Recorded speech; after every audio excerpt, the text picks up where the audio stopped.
I think that he knew what I was going to be the day I was born. I think he had this all planned out to find out how I would take this and how I would carry it. You know what I'm saying? Hi guys, welcome back to The Ratchet Christian. My name is Asmao and I am The Ratchet Christian. I am so excited to be back with some friends in the building. I've been at home kind of doing the podcast thing and doing it kind of terribly, but you know... But I'm learning, I'm getting better, but that's what makes this moment so special. I love being back in my original home with amazing friends, with amazing guests. And so let me go ahead and introduce them before I just keep on yapping because I'm so excited. To my left, we have comedian extraordinaire, TikTok extraordinaire. He has a Netflix special coming up next. That's not true, but what is true, his name, his name is Chris Mack. What's up, Hi, Chris. How y'all Manifest that. Yeah, I'm speaking it over you, you know, which is... Not Netflix. I'm going to HBO. Really? The real network. That's where my first special going to be. You know okay. Well, or whatever is next in the future. When we first got in here, you know, the beautiful woman to my, is it my right or to my left? Definitely right. To my right, she had mentioned about, you know, receiving good compliments and amazing compliments. And so I'm so excited to get to know Kim. Kim is I'm a wannabe comedian. She's a wannabe comedian, but what she is great at, she's I'm gonna just say a political correspondent. You know, you and I met on a podcast recently. I feel like we've been on the same podcast twice between like a mutual friend. And then the last time we were on this week on Tuesday, you mentioned that you were from the area that I live near, and I was like, wait, let me reach out to this girl because you're great. Oh, thank you. You're very, very great. You have such like a kind and humble spirit, but then like you're funny, you're witty, you're all the things, you're beautiful. And in the super chats, guys ask to see your feet, and That's crazy. Not for free. Not for free. She has a price. That you have cute feet or what? Or why did they? I did, yeah. Yeah, I put myself out there. I say, if you send me money, I'll send you pictures of my feet. There we go. And so that's a great lead up to our next comedian who loves feet. Yes, I do. I am not gonna lie about that. You know, the whiter the better. You love I'm not about skin, you know? So, comedian extraordinaire, very, very talented guy. I would even go as far as to say a good friend of mine. I just respect your work ethic. I admire all the things that you and you and Roger do. It's a very long-winded intro, but guys, give it up for comedian JT Hernandez. Yeah. Very hilarious. Had a great, amazing mic. I met you and Roger. Back. It's back. Yeah. Oh, I went like 2 weeks ago. The mic is back, yeah. So you're an aspiring comic and you don't mind driving to North Hollywood, Big Chillin' Comedy is where it's at. Check that shit out. It is my favorite mic, and I was so sad when you all shut down, and I'm excited that y'all brought it back. Like, it's one of the first mics that I went to when I started doing comedy. Right. Because I started comedy backwards. I started doing shows before I ever did a mic. Like, I went straight into shows, did shows for a year, and then somebody told me about mics. And then that's when I was like, you know, I saw the Big Chillin' logo because comedians kept posting it. I'm like, what is this place? Where is this place? And so I Googled it and I went and I showed up. I'm like, oh, I like this. Yeah, the vibe is cool. This is rough. I'm like, this is like just getting out the mud. Like, I like a place that doesn't feel like, oh, this is safe. We're going to coddle you. And it is a safe space. But it's like, I'm not one of those girls that want to go to a safe space. But you know what? That is a very safe space, but a very manly space. A very manly space. It's very respectable. We respect everybody that comes through. Yeah. And, you know, if shit gets out of hand, we'll take care of it. But, you know. Nobody's being coddled. We're not holding nobody's hand, but like you said, be funny. That's just a requirement. No one's gonna hold your hand through it. But like you said, like I've gone as a woman and I've absolutely loved it. And I'm glad you brought up the topic of you having and creating a space that is a safe space for men to have masculine energy. It's safe for women to be there as well. I think back to where it is that we are, like where we are now and how things were, like I think during the pandemic with like the Manosphere. Right. And, you know, how that whole thing first started with like guys like Andrew Tate. Now we have guys like, you know, Nick Fuentes, but really the person who I feel like had the manliest podcast. Well, that's a stretch. I don't want to say the manliest podcast, but the person who really came up with this whole thing of like, Manosphere or what? I don't want to say manosphere. I was going to say douchey like podcast, but I don't think he's like a douchebag really. Solomon, can you play that first clip for us? I feel like he explains it better than I am. A lot of the truth has been told in many ways. Men are no longer afraid of being men. The idea of toxically masculine has basically fallen out of favor because of me. Toxically masculine, I haven't heard in a serious context in years. That was everywhere. Then I came along, the most toxic of all, and went to war with them directly and beat them. And now I don't even hear Hollywood people talking about it. No one says that stupid saying anymore. So I defeated them. So a lot of the truth about gender dynamics and masculinity has been told specifically by me. I did it, me. To all the ungrateful masses who say I sold out. I did it, and I went to jail for it. That's not what he went to jail for. Well, he stood on business, though, because he didn't get convicted. You know? So he did stand on business. So thoughts on that? Thoughts on Andrew Tate? Did you all, as men, ever get caught up in the manosphere? Did you listen to Andrew Tate? I'm more so like late to the train. I didn't listen to his stuff until recently. But, you know, what do you guys think about Andrew Tate? Well, to be honest with you, it comes to the whole manosphere thing. It didn't really start with Andrew Tate. Andrew Tate kind of was on the riding the coattails of somebody named Kevin Samuels. You ever heard of Kevin Samuels? But even still, Kevin Samuels was low-key riding the coattails of a comic that passed away in 2011, the great Patrice O'Neal. Because he was the first person, like in the early 2000s, saying this kind of stuff on Opie and Anthony on the radio. He was talking about like gender dynamics and how men should be as far as like how they want their relationships to be and how they, you know, are supposed to lead in relationships and things of that nature. So he went from that. He had his own podcast as well in that time called the Black Phillip Show. And that was basically what you see now, these manosphere type things like that. People would call in and ask him advice on like, how to get girls or like how to, you know, get their married, dating and things of that nature. Yeah, so. Not a manosphere historian. I had no idea. Yeah, I think you picked the two right men, to be honest. We go back. Yeah. You know, I'm a big fan of Patrice O'Neal because of that reason. But y'all are comics, so I didn't know that he was on like any of that type of stuff. I know him as a comic, but I didn't know that he like would speak on things. Have you listened to him? Not really. You gotta go watch him. Go watch this. He has like 2 specials on YouTube, right? Yeah. 2 specials on YouTube, and they're great. And he passed away too soon, but that man was like on the verge of like being bigger than Dave Chappelle. Yeah. Really? He was funny. I know he was funny, and I know he's a lot of great comedians' favorite comedian. Oh yeah, he's definitely on my top 5 for sure. Yeah. So I remember Kevin Samuels. And I feel like he's not mentioned enough in this conversation. But I see his clips going viral and all that type of stuff. And a lot of the things that I was seeing from kind of seemed like common sense. Like, okay, you require this, this, and that. I don't like to cuss on here, but I remember the episode where he asked the guys, like, you got a big dick? And the guy was like, oh, I don't know. He said, nope. So no. That means you don't, because if you got one, you know. Ratchet, please let me know if I need to send, because I have a potty mouth. Do I need to censor myself? No, you do not. Okay. You did not. No. She just doesn't like it. Okay. Yeah, no, I mean, but I be cussing. I don't like to do it too much, but I be cussing. I'm not even going to be up here and be. It's like, I don't like to. Yeah. But I do. Like, and so for you, Kim, what do you think, as a woman, what do you think of the manosphere? What did you think about Andrew Tate, Kevin Samuels, that whole thing? I'm not intimidated by manly men. I'm annoyed. Toxic. When they take it to when they start getting a little like soft. So men start getting offended. And so I read a really good book. Speaking of coddling within like the comic sphere, there's a really good book that I read a long time ago called The Coddling of the American Mind. And it talks about how a lot of these liberal elite universities kind of just started this safe spaces, the microaggressions, we don't want to offend people. And what it does that is limit our mental agility. So we don't just need physical agility, we need mental agility. And that's why I love comedy, because I love to laugh at myself. You can't talk shit to me because I'll talk shit about myself. Right.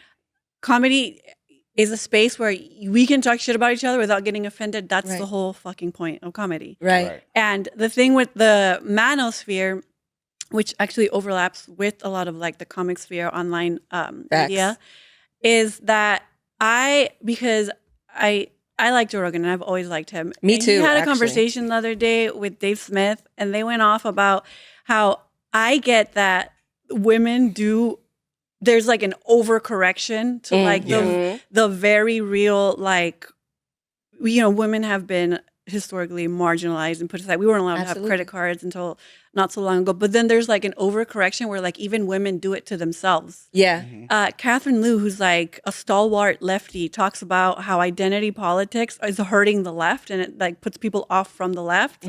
Because even women will kind of gatekeep the women or feminist movement, where now you're not feminine enough because now you're married. So like it's things like that, which get silly on both sides. You see it with the feminist movement, and then you also see it with the manosphere, where even they, like I said, start to get a little bit soft. And it's like, you can't call me, what was the word he said? The toxic masculinity. That's a real thing.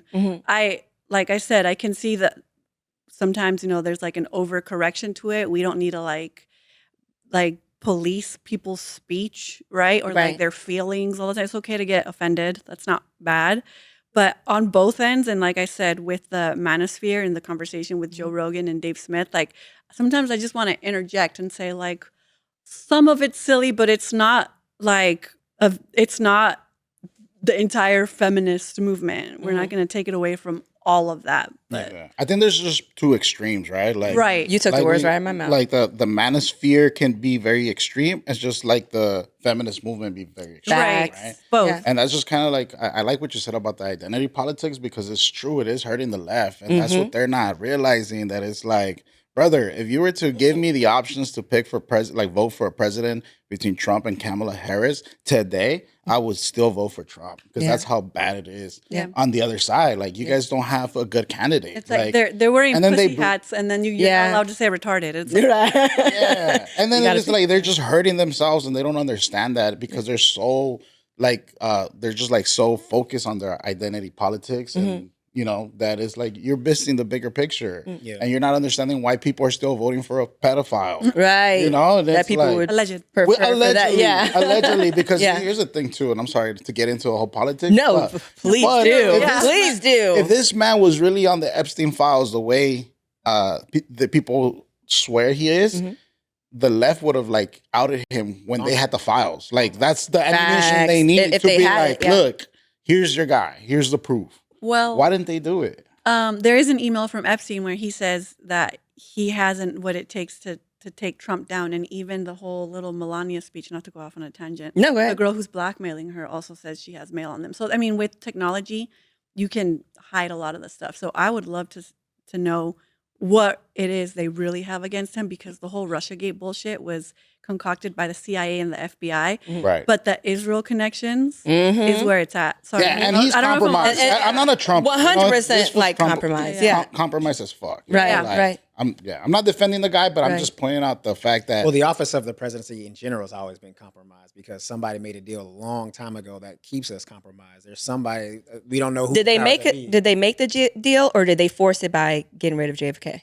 Because nothing was the same after that. Might have been, yeah. That might have been that might have been the deal. I feel like we're living through like James Johnson. You know what I'm saying? 666. Yeah. Said it. I feel like we're living through like definitely similar historical times, where it's like back in the 60s, it was crazy. You said something that somebody didn't like, you're getting sniped. Right. Like it's just happening. You're walking down the street eating ice cream with your family. It doesn't matter. They're pulling up on you. There's no in between at all. And I feel like we're kind of getting back to those times. And it's just like, yo, we're living through history right now, And in talking about Trump and, the Epstein files and all that, I voted for him, Right. and like you said, because of what were the options, an Indian woman who was cosplaying as black that was, peddling abortion to the black community.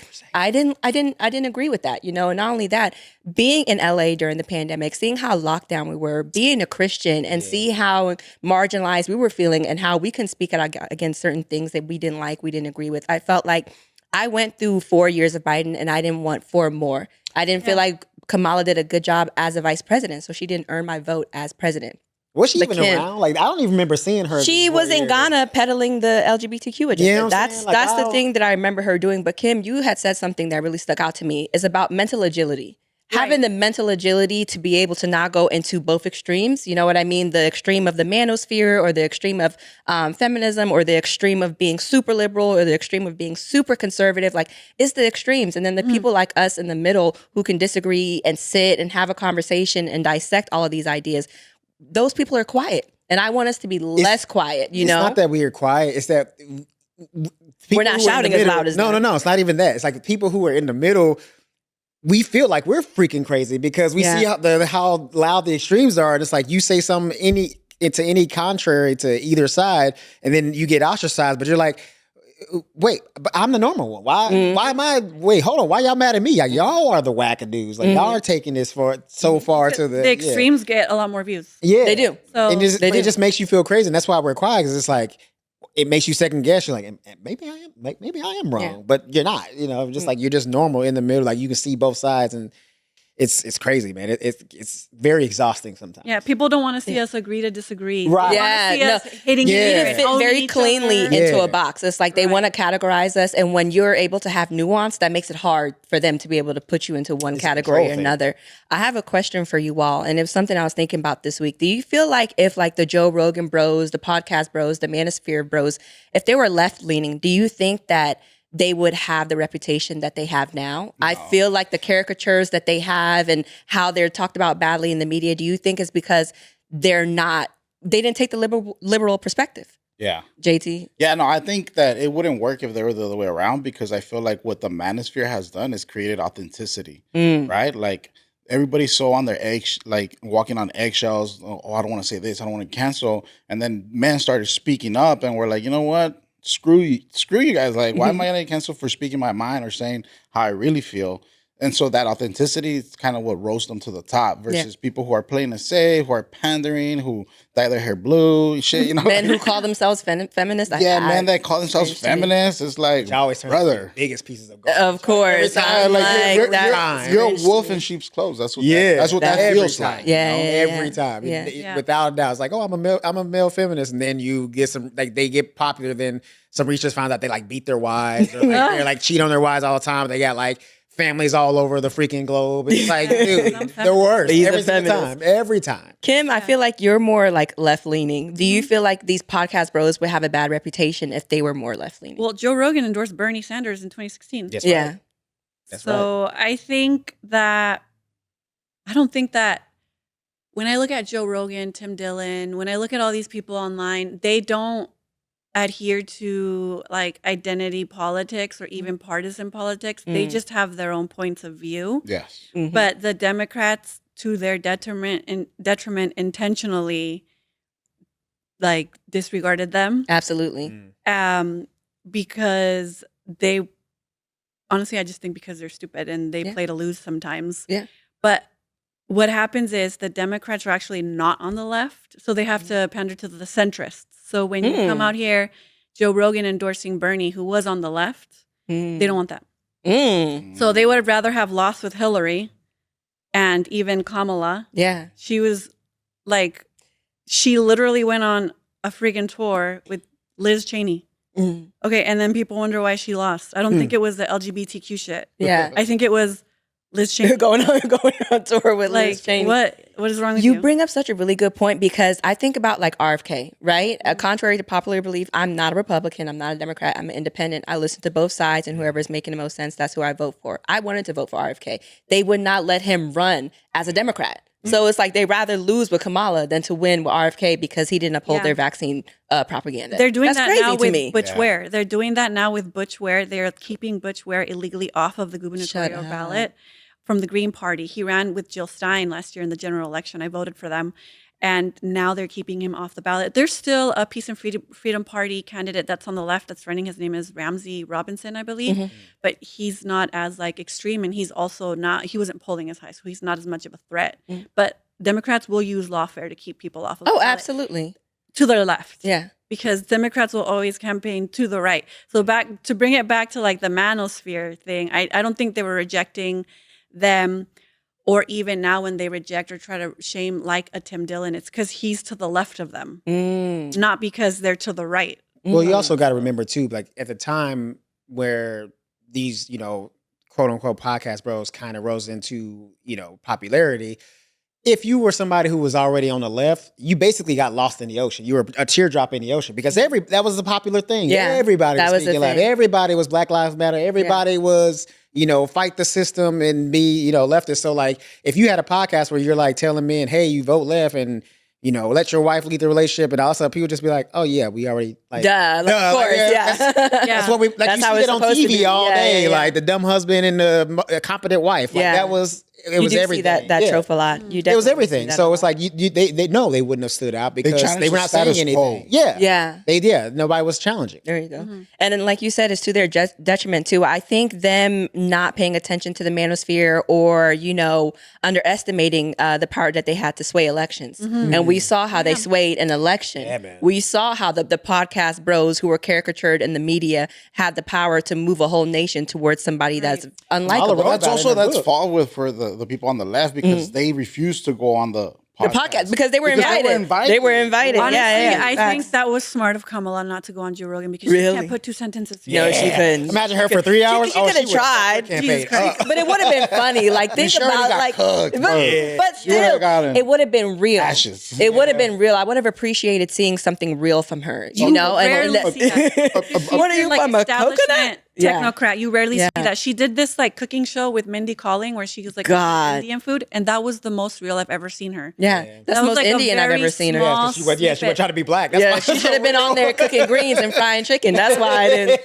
didn't work since she's a black up the woman. curry. That's what I'm Yeah. saying. With Are her you little- Jamaican? Like, what's Her little fake accent. Yeah. Well, it just depends on what flavor of the week you want. What you want? Do you want Yeah. Jamaican Kamala? Do you want Indian Kamala? Do you want black Kamala? Yeah. She'll serve it to you Latino however. Kamala. Latino Yeah. Kamala. Well, that's why I they love you. lost. That's why they lost. It's not because Trump is like Amazing. because he's much not- Yeah, he's better. Yeah. It's because the Democrats like to lose. I mean, come on. Like everybody knew that Joe Biden was literally dying before our eyes. Facts. Well, you see So- what happens when they win because they can't play victim, so then they let everything fall apart. Yeah. Like they showed you with Biden, it fell apart when they won. You know what I mean? So you and I were on a podcast last week. Shout out to the new party, by the way.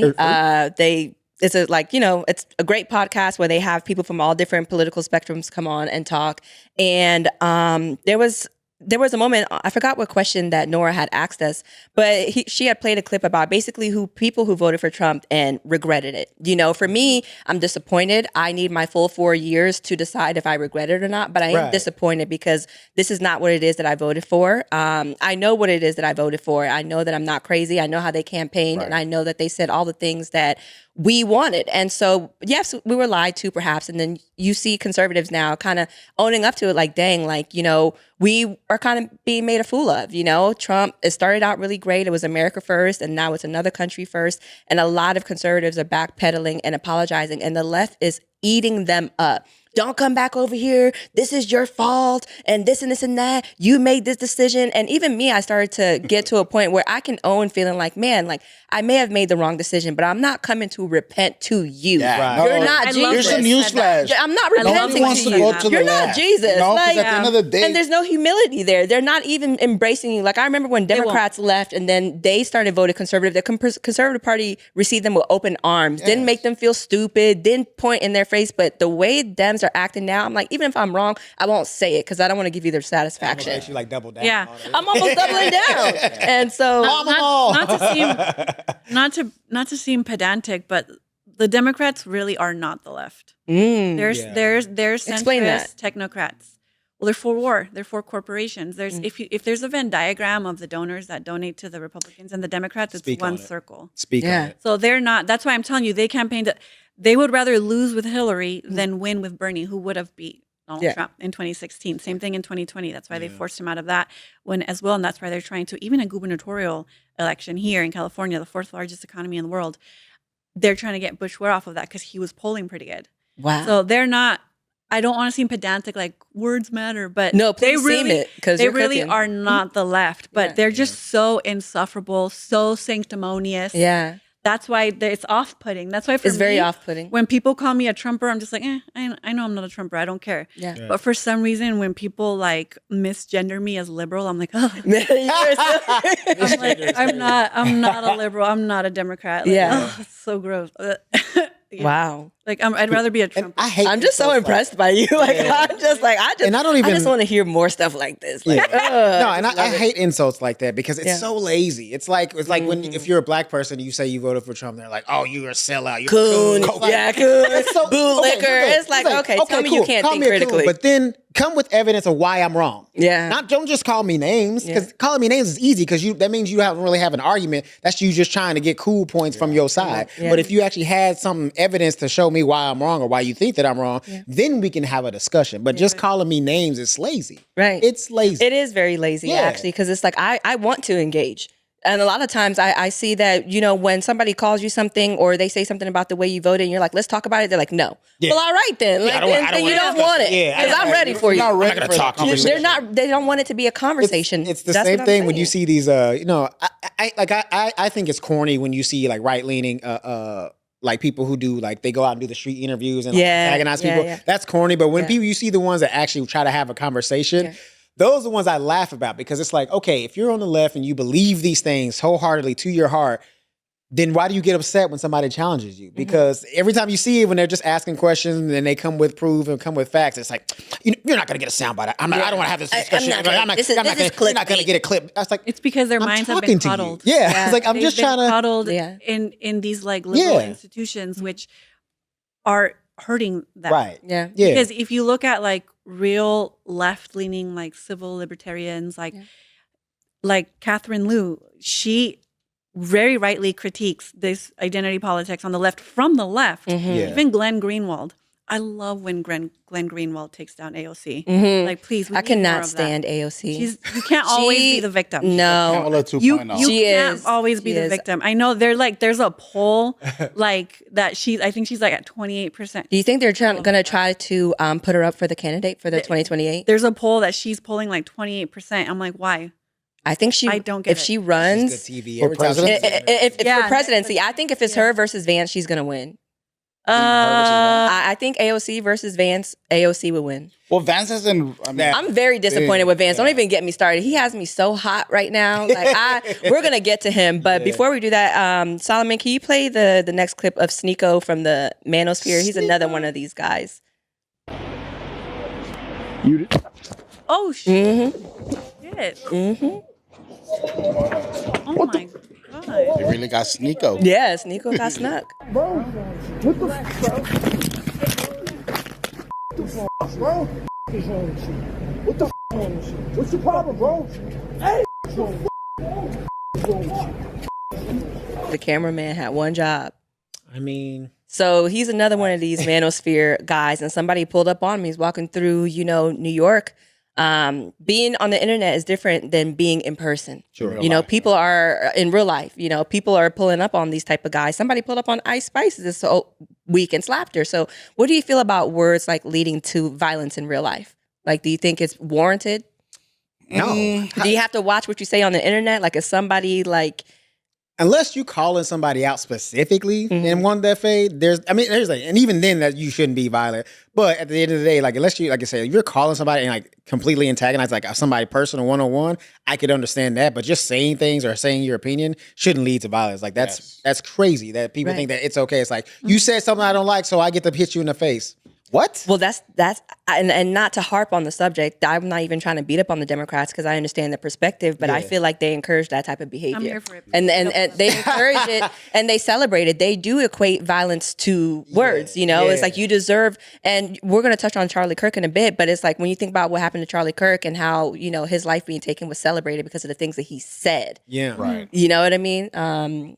You were saying something, I think. No, I said I'm here for it. Please take. Yeah, JT. All day. Yeah, no, I don't like. Chris, I agree. Like, this shouldn't warrant some physical, attack or violence. I don't think that, like, unless you're calling someone out specifically. Yeah. And I agree with you too. The left is encouraging that type of behavior. Absolutely. And then people like to counter that with like, oh, well, they're the ones creating all this, like pushing all this hate crime. Yeah. It's like, come on, you're spreading hate. 2026. Yeah. Here's the thing, yeah.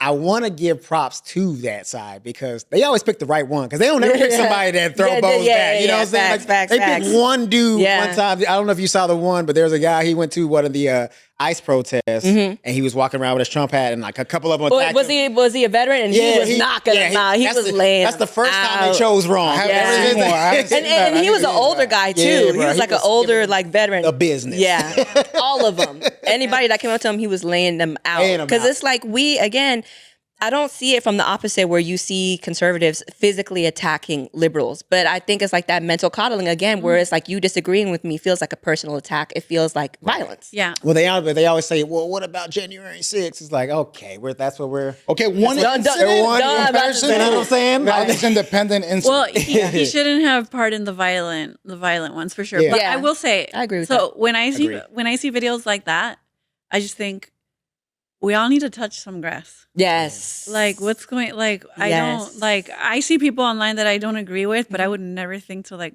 confront somebody. Like, fight them? Don't get me wrong. Some people deserve to get their ass beat. They do. Sure. Some people deserve it. Like What warrants that? when you see, well, you know, If you do something physically to me, the way that I see it is like a stranger could never get me that mad. At the end of the day, I have to, like, we all have to understand, regardless of how much you see somebody frequently online, if they're not in your physical realm of friendship, you don't know them. Yeah. You don't know them. And how easy is it to just keep scrolling because you don't agree with the things that they're saying? The only thing that could warrant a physical reaction from me is you being physical with me. or if like you take it there, right? Yeah. Maybe not from somebody online, but maybe more somebody In like person. In person. Sometimes people If you're a threat in person. Yeah. but not like that. I think that is silly. And I will say, I do need to be fair. The right also, you know, Donald Trump also celebrates when the people on the left die. He does. They both do it. He'll threaten to kill a whole country. It's called, it's called, well, I don't really like this term, but what they refer to it as like staccatic terrorism, where they like rhetorically, Charlie Kirk was really good at staccatic terrorism, where it's like he's not going to tell you I'm going to fuck you up, but he'll pretty much like rile people up to feel like they needed to do that. So the right does it too. The reason why you see it more like with the left is because they're just a little bit more disorganized with it. More emotional. Emotional. And they're- I'm like, they're more emotional with it, so there's more frequencies of it happening because they don't have restraint. Yeah. You And I know? feel like conservative people are more like touching grass. Yeah. It's like, I wish I could do this. Some. Well, I mean, some of us. Okay, let's clarify what we're talking about, because there's a spectrum. I'm talking about conservative, center, right, and even like liberal, center, right, which is hard to come across. Right. Liberals who are more towards the center, you know? But people in that range, I still think that people on the left kind of swing more towards their emotions, where they would act out of character. Yeah. Versus conservative in that, you know, part are kind of like, well, it's not really worth it. I don't want to go to jail. Right. You know, they respect or I have that. I have a family. I have a job. Like all the things that maybe people on the left don't adhere to.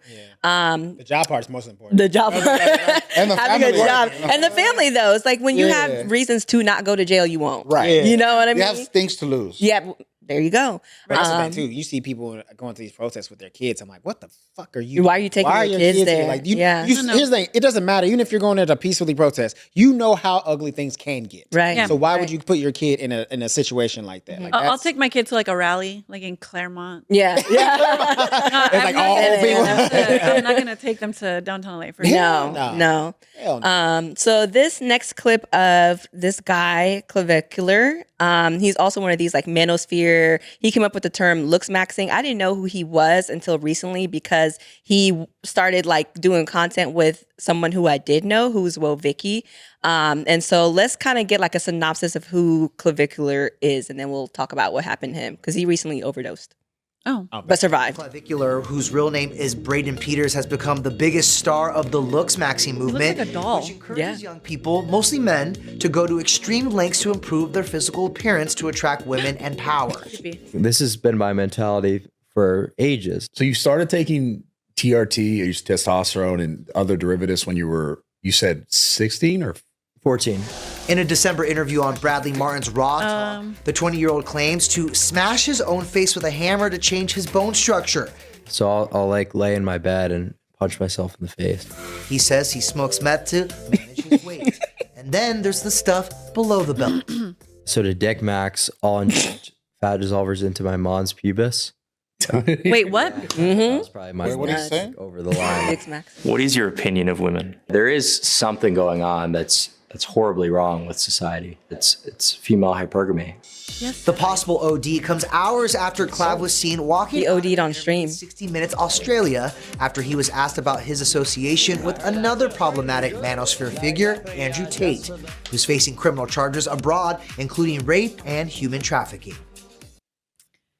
Híjoles. So can you play the Clav and Vicky clip and why Clavicular. I can't even say the guy's name. How he came like up. this guy. How he Just from the 10 seconds I saw him, I'm like, you're like I don't like he's not likable. Yeah. I want to see an uproar of conservatives against taking hormones at 15.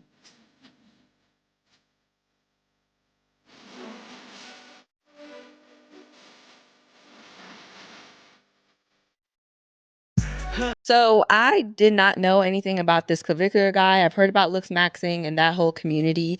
But he recently started doing content with Vicky, who I do know and do follow. And so I was like, okay, that was interesting enough. And then I saw recently that the Clav guy like OD'd on stream while he was streaming because he takes meth and like a whole bunch of other concoctions to manage his weight as part of his Looksmaxxing, whatever it is. It just feels like the manosphere is just going out really sad. Sneako got punched in the face. This guy's ODing on stream. Like, do you think it's gotten to a point where what started out as valid points is kind of like becoming a caricature of what men are? For sure. Well, I think he is not technically part of the manosphere. He got lobbed in there because he talks to men about improving their looks.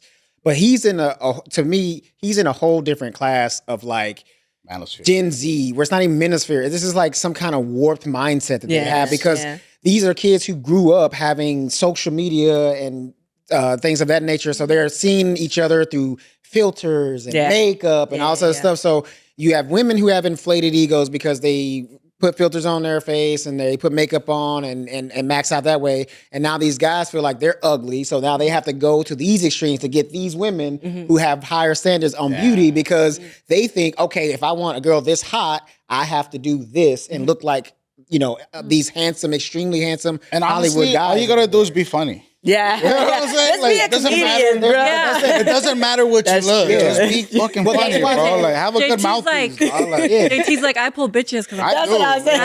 I'm not Looksmaxxing, I'm funny. Being funny is the original Looksmaxxing. And this is what I'm gonna say though. Like, personality. I think the manosphere, bringing it back to the manosphere, I think it's different with this guy. This is the first time I see this guy, but it has to do a lot with the Gen Z. Yeah. He's a lot younger. I go back for the manosphere. Yeah. You said Kevin Samuels. Yeah. Patrice O'Neal. Yeah. I'm gonna even take it further. I don't know if you know who this is. AMS. Alpha Male Strategies. This guy, it was the one who was like the first one that came into my For You or in YouTube. I got put on by Raj. raw meat. No. That's the some other guy, the Liver King. That's the Liver King. Oh yeah. That's No, not him. So there's like a whole history of this. So AMS, this guy does videos and he's big on YouTube, but his videos are like with his cell phone in his bed. Like his bed looks like it doesn't look fancy, nothing. But the shit he's saying has so much substance and so much value, and that to me is a manosphere. These other guys are just doing shit for clicks and baits and fucking like nah, get the fuck out my face. And Sneako is like on the cutoff line between the new generation. He's of the right there in the middle.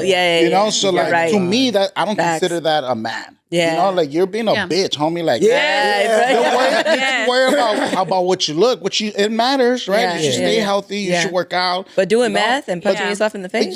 But like doing all this and like taking steroids and like even people now taking Ozempic, bro. Like, be a fucking man and fucking discipline yourself. That, bro. And that's coming from a fat guy, bro. Like I don't even get tempted with that because here's my thing. I feel like this whole Ozempic thing is like it's the way of the machine to like get all those people who were like, oh, I'm not gonna get vaccinated, and now everybody looking like a hypocrite taking this fucking shot that we don't know what's that's right. in. They had to plump us up. There's no research. There is an overlap. There's no research. Well, think about it. Like they fattened us up first with all the food that we have. I never even thought about that. GLPs come in all of a sudden. Everybody now they're trying to make fast food that blocks GLP blockers. It's crazy. It's crazy out there. Serena, no, is that Serena Williams? She's married now, but on my For You page, all I get is ads of her in GLP-1s. She's becoming the face of Ozempic. You are a tennis superstar. Right. Why are you selling Ozempic? Yeah. Like that's bad for the brand. You're an athlete. Any athlete on their but her husband you already sits on the board. You don't need her husband sits on the board of one of these GLP-1 brands that she's the face of. And it's like, okay, you already got the money. Her wifely duties. I think going down as the face of GLP-1s when you are the Serena Williams, like you're going outside to me. Like that to me is just that is, well, it can't be Lizzo because she was teaching body positivity, and if she was the face of GLP-1s, everybody'd be like, how fucking dare? But it would make sense. It would make more sense, That but you can't goes do that. back to our topic though, where it's like with the left, you can't move an inch off of any one of the principles that they put out there. You have to be lock in step with everything that they say, or else you're not a true Democrat, or else you're not a true liberal. Like there's no room to kind of to disagree. Those are the Democrat liberals. What I will say about this, I think the word, I just want to put it out there, the word feminism has been perverted to mean like pussy hat, blue haired, like I'm a real woman, like that. It's perverted, but we do. There is a lot of good things that have come from the feminist movement. What it used to be, at least classical feminism, not Free like not the free the nipple. That's the last time. Those women protesting in France naked, like it was the and greatest what campaign did we ever seen. achieve through that? But I do want to say that I think that this Looksmaxxing is like the other side of like what the perverted version of feminism is. Yeah. Because to me, when I see that, I'm just like, all right, that guy needs some mental agility. For sure. You don't get girls. You can't get a girl. You can't convince a girl to go on a date with you, Nick Fuentes. Like, I kind of these girls are eating you up. Like, like you poor guy. Like you fragile ego. You know what I mean? Yeah. That's like the opposite end of like the perverted version of feminism, not real. It's the feminism. extremes, and I feel like the people who really suffer are like vulnerable kids to all of this. All of this is like vulnerable kids online on both sides. On both sides, you know. Like think about it too, man. It's like especially with this Looksmaxxing stuff, dude. Like because this very much is for Gen Z, like early, teens and early 20-year-old kids. Dude, you're a man sitting up here with all this testosterone and all this like sex drive, and you can't get a girl, and you see this guy, and you're like, okay, he's gonna help me get women. So you fall into this stuff because it's like, all right, cool, and then. Here's the fucked up thing about it. It starts to work. Yeah. These guys dive into this and they do the bone smashing and they, take the drugs and muscle and stuff like that. And then they start getting women. So they're like, oh, this shit works. And then he grows in popularity because it's like, oh, I wanted sex. Now I'm getting sex. Yeah. Is it the right kind of girl? No. But is it love? 20, it's not love, but is it love that really that's what people are looking but at for? 16, at 16, you ain't thinking about looking for love. You're thinking about true. getting up in there. You know what I mean? Yeah. That's true. I didn't even know you could dick max. I didn't know that was. I didn't even know that was a thing. What is that? I don't know what he was talking like, about. Like jumble the words. So basically it's like, okay. Tell us, Chris. All right. Tell us how it's done. I'll tell you about it. It's basically kind of like a peptide that they shoot into the head of their penis that like basically keeps you. It's like Supermax Viagra that keeps you hard for like. It's supposed to keep you hard for hours, so you can just have like a marathon of sex. That doesn't. But doing that, like I think he's like 19, 20. Like if you're doing that at that age, he has to do it. He has to because of all the drugs that he's taking and everything like that. His shit don't work. So he has to do that to have sex with women because his body's already fucked up. Looksmaxxing refers to a collection of methods aimed at maximizing penis size, girth, or erection quality, ranging from lifestyle changes to dangerous, non-surgical, and in some cases, medically supervised procedures. While some methods like weight loss or specific approved medical procedures can offer improvements, others like injections are dangerous. Or you could work on your personality. You could just do that. Just lose some First of all, you ain't stop that. You can go to an open mic. Go to a mic. Let me stop you right there. I ain't never made a bitch come with my personality. Stop lying. Then you don't know how to do this. Don't say you can just get it done with your personality. Ain't none of y'all ever came from a joke. Okay, I've told some great jokes, and no bitch ever busted a. I think that was so funny. Listen. I've come from a guy's personality. No, I'm just kidding. Yeah. No, but I have too. That's a lie. I think men underestimate the power of personality. With sex involved. If you're handsome with a bad personality, adds you're not to handsome. it, but it's not the big. I'm saying you ain't never had a conversation that made you nut. Yeah. Well, it's stimulating you. It's stimulating you. It stimulates you. It'll but it get didn't you make there. you finish. That's what I'm saying. Because you need the act to get to that point. But I Right. think, That's what I'm at. like, That's the point I'm at. And not to generalize us, but it's like we're very cerebral beings. You know what I mean? Yeah. Like we're most of us. Okay. I didn't even say emotional, but intellectual. And it's like your emotions are involved with your intellect. Like I think men underestimate just how far that goes to women. You know, being smart, being funny, having a personality, being kind, but like not too kind. You know what I mean? Like things that can be worked on, I feel like that's completely looked over by injecting stuff into your penis. Like it's like, how did we skip all of that? Well, you should see the women that like when he's out in like Miami and things like that. There's a certain type of women that like flock to him. And then he disdains those women. Yeah. He attracts a certain type of woman that he looks down on, but it's like that's what you messed get. up, though, 'cause that's what you qualify for. Yeah, you know, and it's crazy too because it'd be like I've seen like clips of the streams. It'll be like girls who were like in the bar with their boyfriend that'll come to him and like tell her boyfriend. But then, that's an automatic way to get dumped in the spot. It's crazy. Run into another guy. I don't care if he's famous or whatever. Like you're not. I'm this close to letting my girl buy tickets to go see a concert. No way. You're not gonna go see Usher and fucking Chris Brown. Like, nah, you're a grown man to sing. I'll sing to you. You can go see him. Wait, what? Wait. By You your don't let your girlfriend go see Usher? Yeah, go see him. No, but we're not not together front no row. more. Maybe don't let her go front row. But these motherfuckers be flying through the whole shit. Right. They'll be on wires and shit. They're flying through the air looking for your girl. Have you ever been to a strip club? No. You've never I don't been? believe Okay, you. look. That's a lie. I'm gonna give you guys a cool fact right here that I've never shared on like any of my interviews and stuff. I've only been to a strip club 3 times. Oh, okay. That's a my lot. whole life. That's you a said lot. before. It's That's not. before. It's not. Look, the Yes, first you've been one. there before. That's a before. Okay, the first time I went, it was before I got married. Right? Because I'm divorced. But the first time I went, it was before I got married. Okay. Second time was for my bachelor's party. Right? And then my third time, I was just being a horn dog.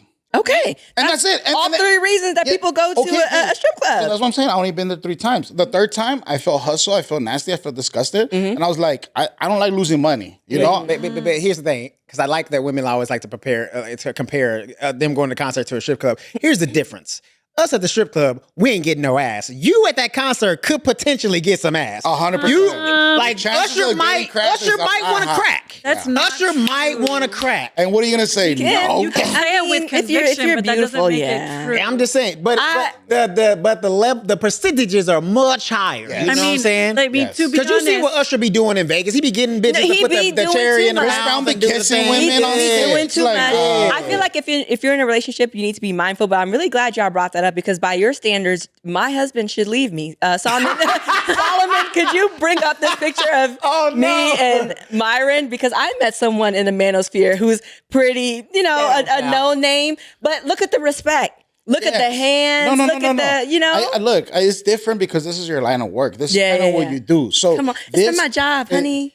No, but I'm just saying. And that's not Usher, okay? I don't care how many dance moves you learn. That's not Usher. Listen, he's a man with influence. Sure. You know what I mean? And so it's like I ran into Myron, another one of these pillars within the Manosphere. Are you attracted to Myron? I'm not. Okay. I'm not attracted. But is he attractive? Have you been attracted to him? You're putting yourself in fire. Listen, you're playing with fire. He's if you find him attractive. attractive. I'm not attracted to him. And let's say you take a picture with him. Listen. Go ahead. Thank you.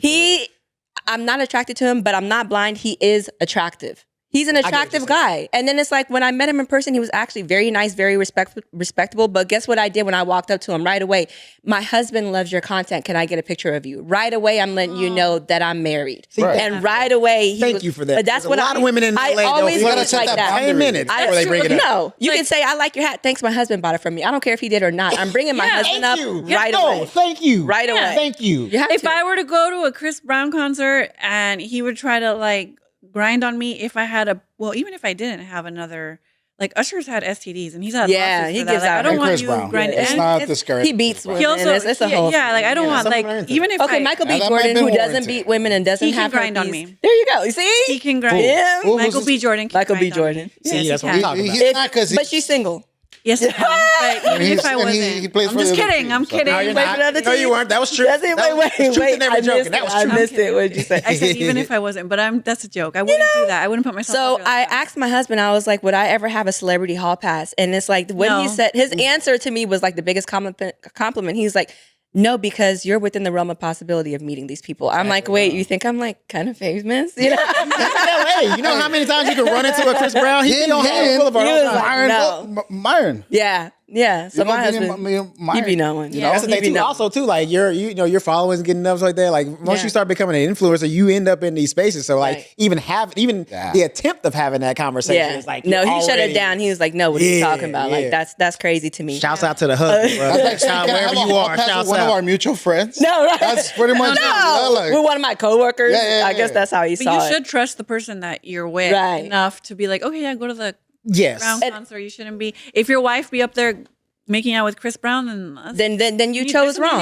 You chose wrong. But I think it's here's the thing. Like, of trust. I understand. I hear what you're saying. Like, we should have trust and security, and you're insecure. Yeah. But here's the thing. Let's add liquor into it. Let's add you around all your whole ass friends. Let's add why to the they fact gotta be that. No, let me finish. Every girl has a group. If you in a group they got, that's a hoe. Okay, I got a few. And they know who they are. Yeah. Anyway, so you around. And I used to be at the one. concert with your. You're at the concert with your whole friend. You had a little bit of liquor up. You know what I'm saying? You see Chris Breezy. He fly across the room. You know what I'm saying? Looking all light skinned and handsome and tatted up. And you feeling sometimes and you swinging everywhere. You know what I'm saying? The temptation adds. You know what I'm saying? So we're just trying to risk management. You should trust the person that you're with. If that person's not trustworthy, there's something you need to work on there with that person there. Yeah. Okay, look, listen. Hey, Jesus trusted Judas, and you saw what happened. All right, that's all I'm saying. He didn't trust them. He didn't trust them. Men He literally go to strip clubs, and you don't even need to go to the strip club because and it wouldn't bother these me. men with That's boyfriends just my hit on me harder than guys that don't have girlfriends. Yeah. Why do you point at me though? That's crazy. She said these men right here. She pointed at me that's crazy. Like you make me seem like I'm the problem. It is. No, I meant like this. Wait, listen. I would call it risk management, right? Just because I trust you to drive a car, do I still want you to put on your seatbelt? Yeah, of course. That's all I'm saying. Look, but or don't drive through this windy road. Like fucking drive through this easier straight road that has no. But I think the type of risk management you're talking about is not letting her drive a car at all. Nah. You're not saying put on your seatbelt. You're not saying, honey, go out with your friends. You know, I'll drop you off. I'll pick you up. Give me a call. I'll call. Listen, I told my husband I was going out with my friends. Guess what? He sent me money for hookah and drinks. And when I was at the club, guess what I did? I called my husband. I could never. I called my husband while we were at the club, and I remember when I got off the phone with him, my friend was like, "He's not mad at you." I said, "Why?" I want that. I'm like, my husband loves seeing me have a good time. But guess what though? But do check. We have trust. That's a different thing. We have trust, but it's like I also used to be not the greatest person, and I've been very upfront about that. And we're extremely honest with each other. That's fine. You know, and I feel like I don't ever want my husband to be in a situation where he's finding out something about me that I've never told him or hasn't known. Like it's 100% transparency, and not to be like my husband, but it's like it's something that you have to work on. It's something that you have to build to get there. And then the relationship is sweeter when you have two secure people together. There is one more clip that I want us to play before we get out of here. And, you know, it's Andrew Tate speaking on Charlie Kirk. And we're getting towards the end of the podcast, so we may not even be able to say as much as we want about it. But during this interview, when he said this, it just really stuck out to me. I saw this interview 2 months ago and I never forgot this because I feel like he made a really, really good point about the power that men have when they have influence. Can you play it for us, Solomon? Why do you think Charlie Kirk was assassinated? Do you think it was because of feminism?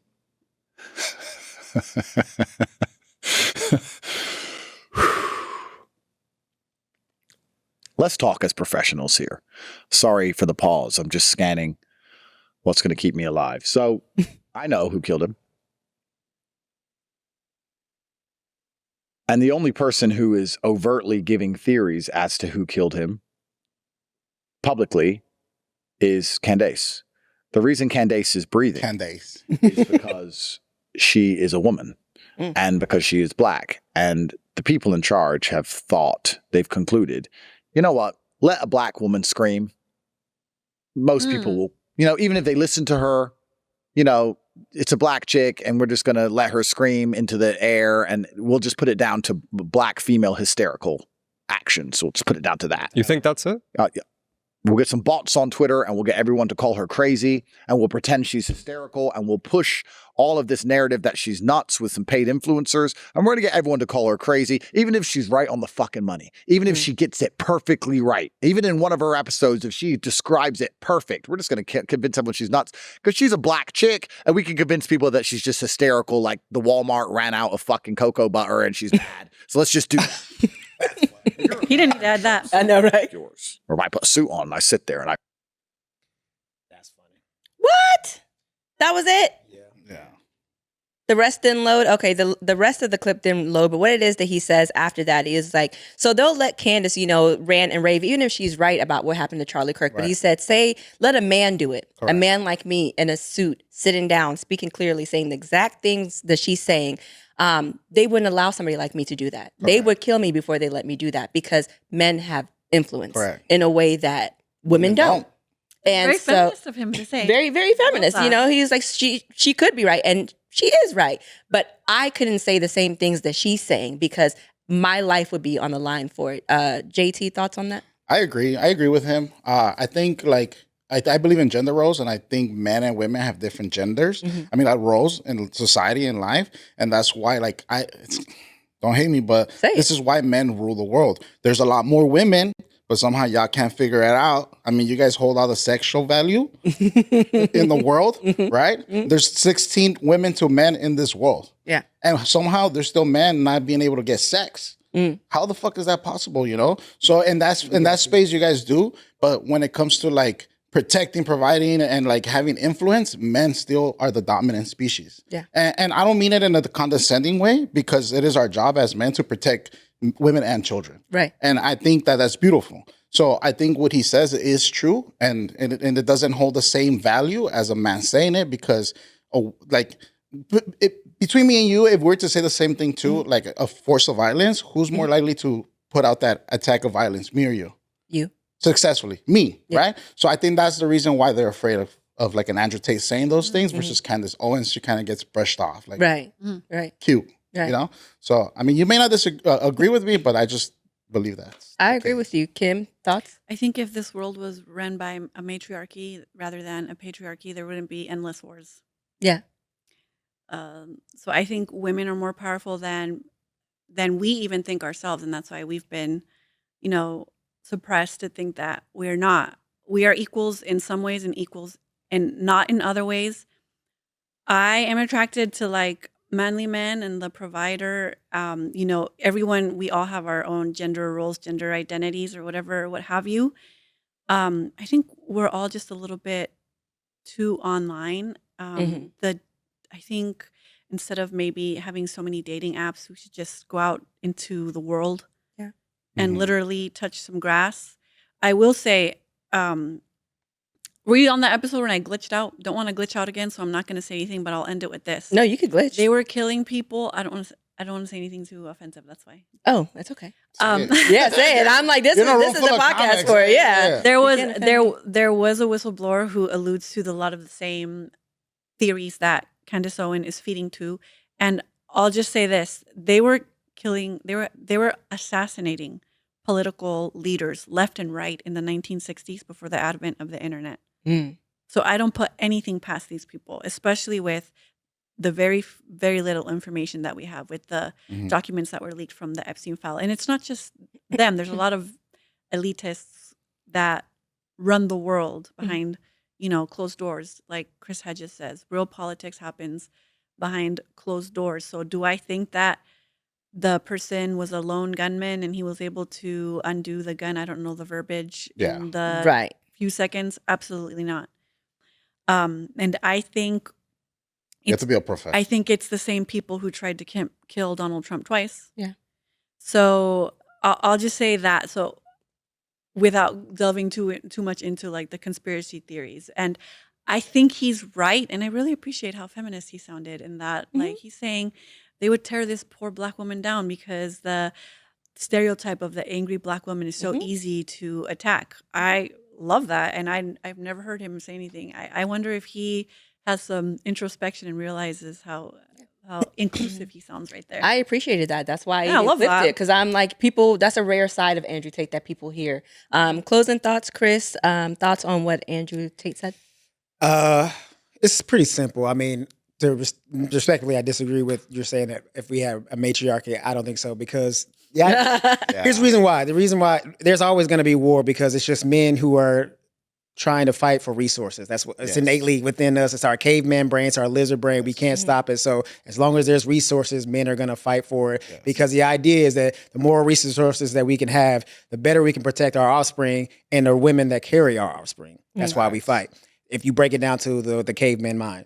Secondly, he is right about what he's saying because at the end of the day, Charlie Kirk was speaking to men and he was empowering men. And if you want to crumble a society, how do you do it? You weaken the men because who can fight? Who has the monopoly of force in the world? Men. Who fights wars? Men. Who creates and builds and things and structure to make society safe?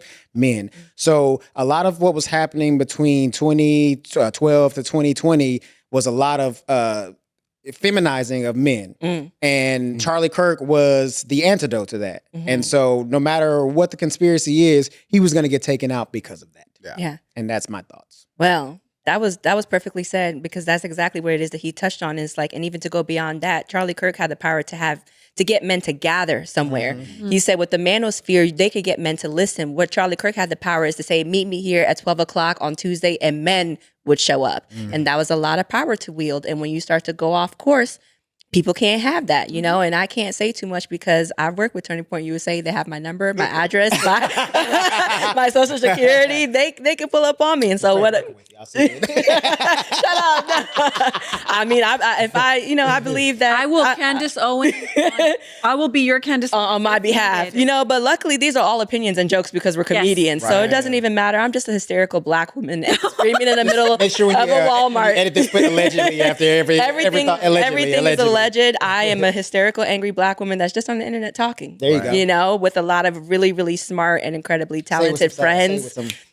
You know, just a little bit of this going on. But I so much have enjoyed this conversation. I could keep talking about this for 2 hours. Like, I really, really appreciate all three of you taking the time to come down here to share your ideas, your thoughts, your opinions. It has really just, you know, blessed me. And so, everybody who's watching, or if you're listening on Apple or Spotify, thank you so much for listening. Thank you for watching on YouTube. Make sure that you like, comment, and subscribe. We're going to put each of our guest handles at the end of the screen. So please follow them on social media if you can. Chris, thank you very much. Kim, thank you very much. And JT, thank you very much. And a big thank you to Solomon, too, who makes it all happen behind the scenes. Thank y'all, and I'll see y'all next week. Peace. Yeah.